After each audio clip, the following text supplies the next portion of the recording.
પગમાં મારે બહુ પ્રોબ્લેમ હતી. આટલા મોટા મોટા ગેપ હતા. હું અહીંયા આવી ત્યારે હાલી નહોતી એકતી, દાદર સડી નહોતી એકતી.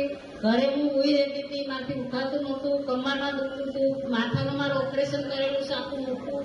અત્યારે 7 ઓપરેશન મારા છે ને અત્યારે મને રીના મેડમ મને આવ્યા પછી મને એકદમ સારું થઈ ગયું છે. અત્યારે કાંઈ જ વાંધો નથી. એકદમ હું હાલું છું, દાદર ઉતરું છું, ચડું છું, ઘરમાં બધું કામ કરું છું, કપડાં પણ હું જાતે ધોઉં છું, ઘરનું બધું જ કામ હું મારી જાતે કરું છું અને ઘરમાં બધાને પીવડાવું છું.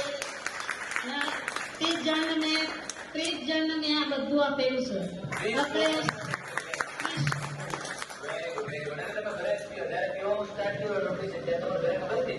ના નહીં ખબર હતી. હું મારા ડરથી પીવા આવતી ત્યાં મારી છોકરી મને લાગતી. હું મારા છોકરી કોઈ દિવસ નહોતી પડાવતી તો મારું ખોટું મેડમને ના પાડતી મારું ખોટું